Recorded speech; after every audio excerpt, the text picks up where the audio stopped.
So, let's talk about something I think we've all felt, whether you're an artist, a writer, or just trying to figure something out. We're going to dive into that late-night crisis, that moment of total creative struggle. It's a journey from that terrifying blank page to the breakthrough that hopefully comes after. And that question, man, it just puts you right there, doesn't it? 3 in the morning, the whole world is asleep. It's just you and the quiet. Or at least it seems quiet. Because, a blank canvas is never just a blank canvas. It starts to feel like a symbol of something else, a kind of silent, mocking pressure that just stares back at you when the ideas absolutely refuse to show up. And that's the wild part. On the outside, everything is perfectly still. But inside your head, it's complete and utter chaos. You've got thoughts crashing into each other like waves in a hurricane, self-doubt, ambition, frustration, all while that canvas stays perfectly, infuriatingly empty. It really becomes a wrestling match, doesn't it? You're not just fighting for an idea. You're fighting the silence itself. You're fighting that storm in your own mind. And you're fighting for a muse that feels less like a goddess of inspiration and more like a ghost that just haunts the room.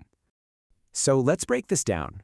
What is this creative drought, really? We're going to look at its anatomy and, well, the huge disconnect between what we're all taught and the harsh reality we so often face completely alone. And this is the disconnect, isn't it? In school, in workshops, they teach us the how, the technique, the history, the towering masterpieces of the greats.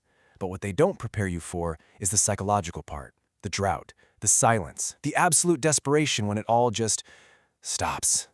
And that desert metaphor, it is just so perfect. Because a creative block isn't just a lack of ideas, it feels like this profound sense of desolation. You feel stranded, you feel dehydrated in a desert that you yourself created. And boy, is that an isolating feeling. But then, just when you're at your lowest point, when you're ready to give up, something shifts. Right there in the deepest part of the struggle, a moment of clarity can arrive. And that's the turning point, the midnight epiphany. I want you to really picture this scene. It's that moment of pure exhaustion. The coffee's gone cold, the energy is completely zapped, and in that total stillness, a different kind of quiet finally shows up. The kind that actually lets a new thought in. And this is it. This is the moment. The artist stops blaming the canvas, or the paint, or the fact that the muse took a vacation. The perspective flips inward, and it all lands on one terrifying but totally transformative question. What if the problem is me? And the answer, it turns out, isn't some deep flaw in your talent. No, it's a flaw in your purpose. The artist realizes that the pressure to perform, to be great, to be the next big thing, had completely taken over. They'd forgotten the simple, fundamental joy of just creating, of just being. So this epiphany, this moment, it changes everything. It leads to a whole new philosophy. It's about redefining what success even means, what art is, and ultimately, what a masterpiece can truly be. And the new approach completely redefines true art. It's not about being technically perfect. It's not about getting applause from critics. It's about being authentic. It's about the act of pulling something real from inside you, no matter how messy or raw or unfinished it is. And that right there, that reframes the whole thing. Creation stops being a job or a performance for other people. It becomes a fundamental act of survival. For a true artist, making art becomes as necessary as breathing.